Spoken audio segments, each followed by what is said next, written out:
ব্রেকফাস্টে কি বানানো যায় ভাবতে ভাবতে আজকে সকাল সকাল ভাবলাম বানিয়ে নি পোহা, কারণ অনেকদিন পোহা বানানো হয়নি। আর পোহা বানানোর জন্য এই যে কারিয়া পাতা নিতে ব্যালকনি চলে এলাম। বেশ ভালো হয়েছে কিন্তু আমার কারিয়া পাতা গাছটা। তারপর কড়াইয়ে তেল দিয়ে একটুখানি সর্ষে কাঁচা লঙ্কা ফোড়ন দিয়ে দিলাম পেঁয়াজ কুচি। আর কারিয়া পাতাটা পেঁয়াজ কুচির পরে দিলাম, না হয় খুব তেল ছিটকে। তারপর এই যে দিয়ে দিলাম একটুখানি হলুদের গুঁড়ো আর পরিমাণ মতো নুন। তারপর সব কটাকে ভালোভাবে ভেজে নিলাম, না হলে হলুদের কিরকম একটা কাঁচা গন্ধ আসে।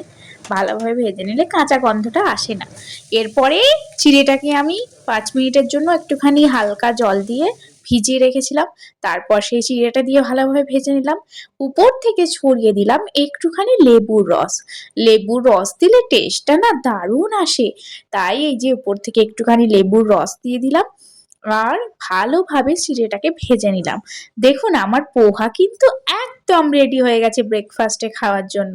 আর খেতেও কিন্তু অপূর্ব, খুবই ভালো লাগে সকালবেলায়। তারপর উপর থেকে ছড়িয়ে দিলাম একটুখানি ধনেপাতা কুচি আর দিয়ে দিলাম একটুখানি স্যাও ভাজা।